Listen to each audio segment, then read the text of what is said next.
Valley of flowers আর Hemkund Sahib trek সেরে next day breakfast করেই বেরিয়ে পড়লাম গোবিন্দঘাটের উদ্দেশ্যে।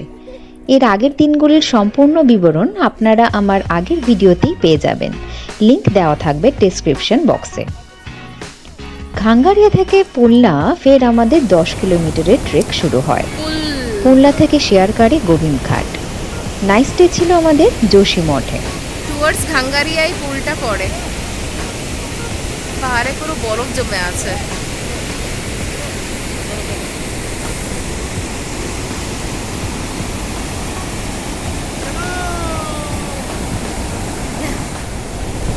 আমরা আজকে আমাদের ট্রেকিংয়ের লাস্ট ডে। আজকে আমরা ঘাঙ্গারিয়া থেকে পুলনার দিকে আবার ব্যাক করছি। তো এটা পুরোটা হচ্ছে 10 কিলোমিটার্স। আমরা কিছুটা ওই হাফের কাছাকাছি এসেছি।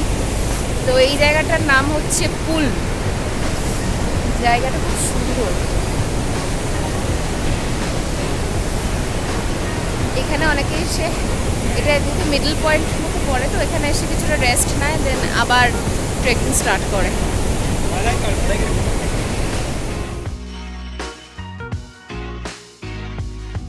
তাই আমরা ঠিক করি পুলনা থেকে যোশী মঠ যাওয়ার মাঝেই বদ্রীনাথ দর্শন সেরে ফেলব, সাথে ইন্ডিয়াস লাস্ট ভিলেজ মানা ভিলেজও দেখে নেব। গোবিন্দঘাট থেকে আমরা মানা ভিলেজের উদ্দেশ্যে রওনা দিলাম। মানা গ্রামকে দেশের শেষ গ্রাম বলে মনে করা হয়। মানা গ্রাম কেবল ভারতের শেষ গ্রাম হিসেবেই বিখ্যাত নয়, এর সঙ্গে জড়িয়ে আছে নানা পুরাণের কাহিনী। বদ্রীনাথ থেকে মানা ভিলেজের ডিস্টেন্স মাত্র 3 কিলোমিটার, তাই দুটোই আপনারা একসঙ্গে সেরে নিতে পারবেন। মানা ভিলেজের গল্প আমরা শুনে নেব গাইডের মুখ থেকে। উত্তরাখণ্ডের চামোলি জেলায় ভারত চীন সীমান্ত লাগোয়া এই গ্রামের পরই শুরু হয় তিব্বত, তাই এই গ্রামকে বলা হয় ভারতের শেষ গ্রাম।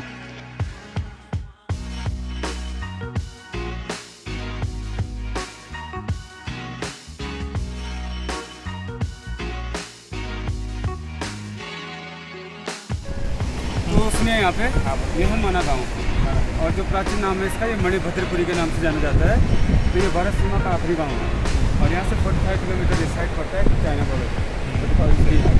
तो फर्स्ट यहाँ से पहले तिब्बत पड़ता है 62 किलोमीटर, जो 1962 वॉर में चाइना ने अटैक कर लिया था तिब्बत पे। तो अब सिंगल बॉर्डर है चाइना इंडिया का। पीछे आते समय आपको एक ग्रीन बोर्ड दिखा होगा ना आपको, जिसमें इंडिया लैंड विलेज दिखा, तो वहीं से ऊपर इंडियन बॉर्डर रोड जाती है, जिसमें civil not allowed only army जाती है। और ये है नारायण पर्वत, जो बद्रीनाथ मंदिर स्थापित है वो नारायण पर्वत पे है, और ये पीछे साइड में है ये नर पर्वत है। नर पर्वत जी, सतयुग में नारायण रूप होता है इनका, द्वापर युग में यही कृष्णार्जुन होते हैं। नर नारायण जी। और ये रिवर कौन सा है? ये अभी तो अलकनंदा रिवर अलकनंदा है। सरस्वती यहाँ तो केवल 700 मीटर मात्र दिखती है। और भीमकुंड वाला दिखाएंगे, स्टार्टिंग पॉइंट भी दिखाएंगे, एंडिंग वाला पॉइंट भी दिखाएंगे। और ये टेम्पल दिख रहा है आपको, ये दूर में पहाड़ी पे, तो इसको कहते हैं माता मूर्ति का मंदिर है। ये धनुराज की पत्नी है, यानी कि यमराज। अच्छा। तो मतलब ये नारायण जी की माँ है। तो यहाँ पे साल में एक बार सितंबर के महीने में पावन द्वादशी का बहुत बड़ा मेला लगता है। उस दिन बद्री स्थल के जो मेन पुजारी हैं राहुल जी, तो नारायण जी की मूर्ति के साथ इस स्थल पे आते हैं, और उस दिन माता का श्राद्ध मनाते हैं, और साथ ही साथ यहाँ पे सांस्कृतिक कार्यक्रम भी चलते हैं। ये पितृपक्ष में आता है मेला।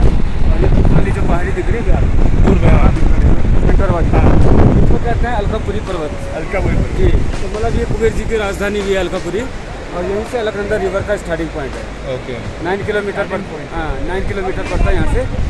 तो मतलब सेम डे का ट्रैक होता है यहाँ। और ये वाटरफॉल नजर ट्रेकिंग होता है, यहाँ पे ट्रेकिंग होता है। हाँ ट्रैकिंग होता है। ये वाटरफॉल नजर आ रहा है पानी, हाँ छोटे छोटे। तो सर इसको कहते हैं वसुधारा वाटरफॉल। अच्छा वही वाला है क्या? तो मतलब वहाँ पे श्री अष्टवसु ऋषि ने 1000 वर्ष तक तप किया था, और उनके तप के तेजस से वाटरफॉल उत्पन्न हुआ है। उसकी ये मान्यता है, धार्मिक मान्यता ये है कि आम आदमियों पे जल के छींटे नहीं पड़ते हैं उसके, केवल जो पुण्य आत्मा लोग होंगे तो उन्हीं पे वाटरफॉल के बूंद पड़ते हैं। जी, यहाँ से 6 किलोमीटर पड़ता है, 6 किलोमीटर। तो मतलब 5-6 घंटे लगते हैं आने जाने में पैदल ट्रैक का।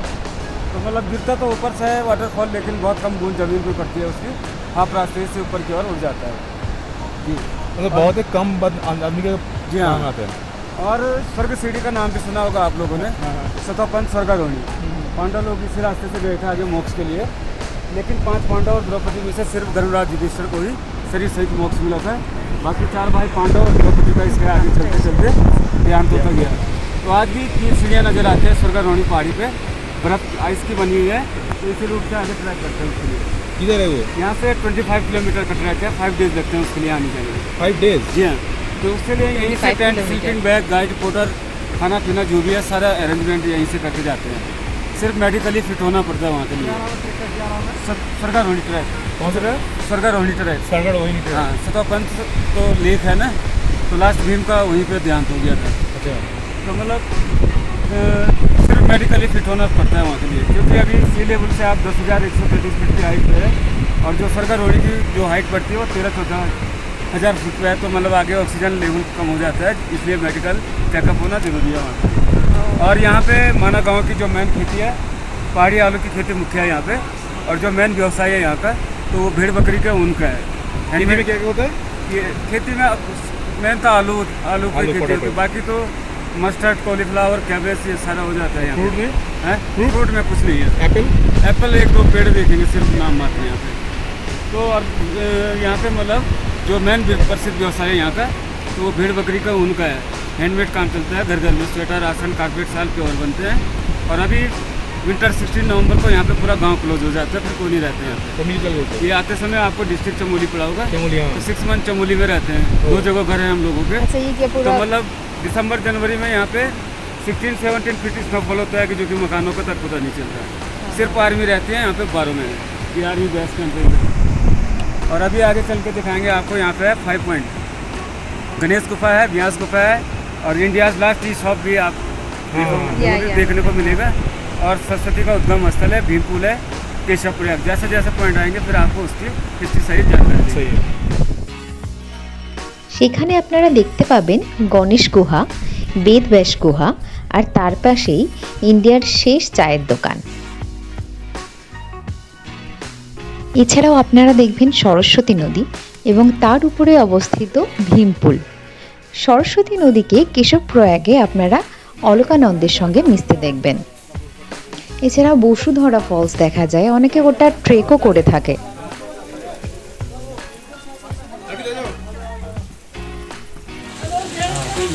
फर्स्ट पॉइंट गणेश गुफा, और यहाँ से 130 मीटर ऊपर में वेद व्यास जी की गुफा है। तो यहाँ पे महाभारत के जो 18 पुराण है ना, और 4 वेद यहीं पे लिखा गया था। तो जो श्री वेद व्यास जी हैं यहाँ पे वेदों को रचने के लिए विष्णु भगवान का 17 अवतार वेद व्यास जी का हुआ, जो आज भी अजर अमर है वेद व्यास जी। तो यहाँ पे श्री वेद व्यास जी को महाभारत की रचना लिखनी थी, जिसके लिए उनको एक लेखक की आवश्यकता थी।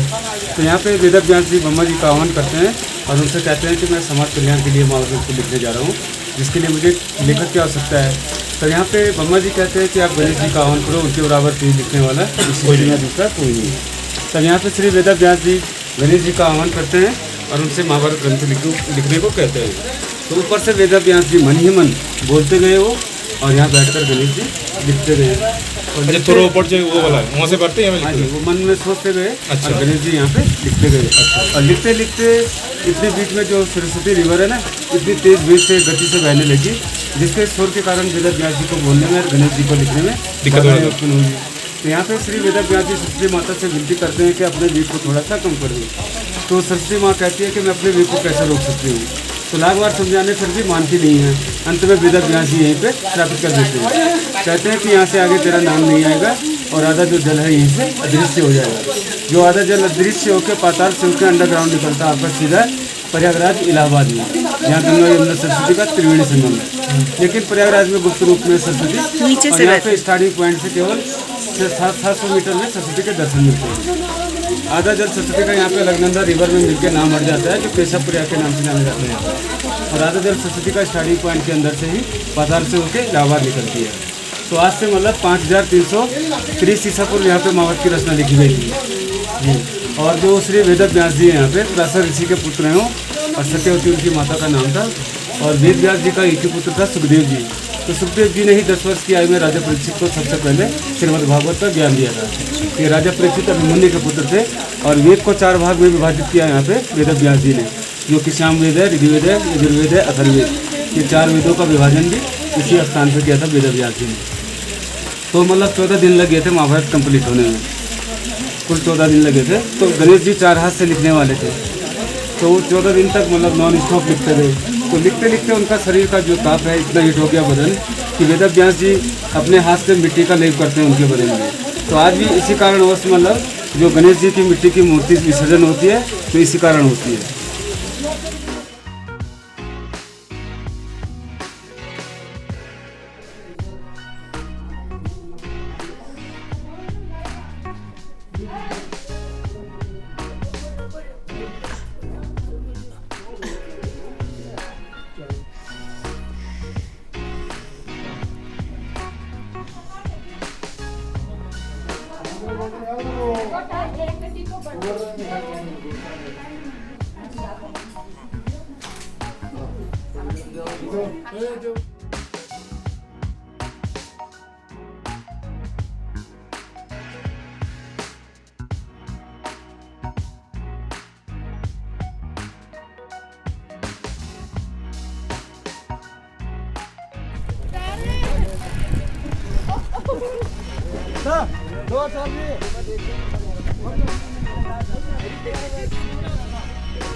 यह व्यास जी की गुफा है ना, बैठे थे महाभारत यहीं से रचना बोल देते हैं नीचे गणेश जी ने और युद्ध को 4 भाग में इसी स्थान पर विभाजित किया। अच्छा, व्यास पोथी नजर आ रहा है। हाँ हाँ हाँ, लिखा है पत्थर में। पत्थर को देख लीजिए, ऐसा लग रहा हो किताब की तरह, लेयर बाय लेयर। हाँ सच में, वो पेजेस इकट्ठा होकर जैसे लगता है वैसे ना। पेड़ से निकलता है। तो उसमें एक व्यास जी की पोथी थी जो कलयुग आते ही पत्थर में कन्वर्ट होगी, क्योंकि देवता भी कलयुग में पत्थर के रूप में आ गए। सच में ये पत्थर का स्ट्रक्चर भी अलग है।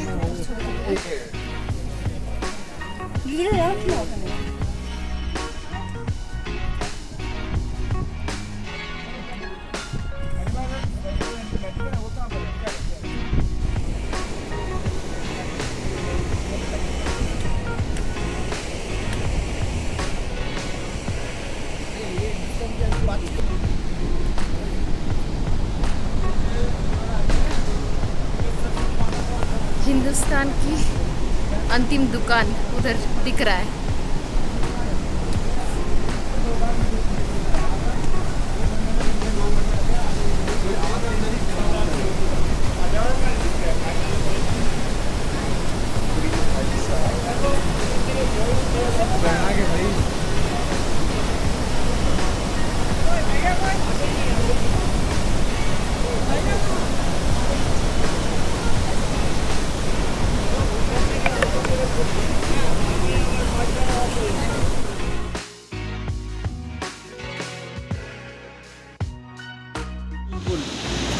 जब पांडव लोग इस रास्ते से मोक्ष के लिए जा रहे थे ना, तो यहाँ पे सरस्वती के तेज प्रभाव को देखकर द्रौपदी जी डर गई थी, रिवर पार नहीं कर पाई।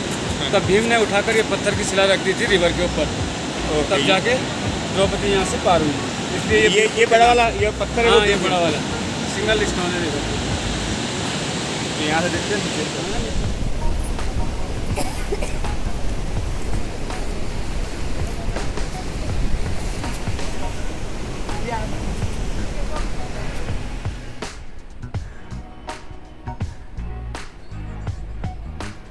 মানা ভিলেজ সেরে আমরা বেরিয়ে পড়লাম বদ্রীনাথ টেম্পল দর্শনে।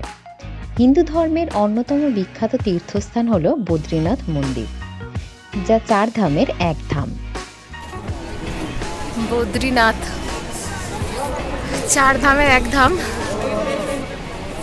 আমরা খুব লাকি যে আমরা এটাতে এসে পৌঁছেছি, কেননা আমাদের কোনো প্ল্যান ছিল না এটায় আসার। শ্রী বিষ্ণুর উদ্দেশ্যে নিবেদিত এই মন্দিরটির কথা বহু প্রাচীন শাস্ত্রে ও পুরাণে উল্লেখ আছে। শোনা যায় এই অঞ্চলে প্রচুর বদ্রী গাছের ঘন জঙ্গল ছিল। পুরাণে বর্ণিত আছে যে এখানে একটি বদ্রী গাছের নিচে ধ্যান করেন স্বয়ং শ্রী বিষ্ণু। সেই কারণেই এই অঞ্চলের নাম বদ্রীনাথ। বদ্রীনাথ মন্দির উইন্টারে 6 মাস বন্ধ থাকে, কারণ বরফে প্রায় ঢেকে যায়, আর ওপেন থাকে মে থেকে নভেম্বর।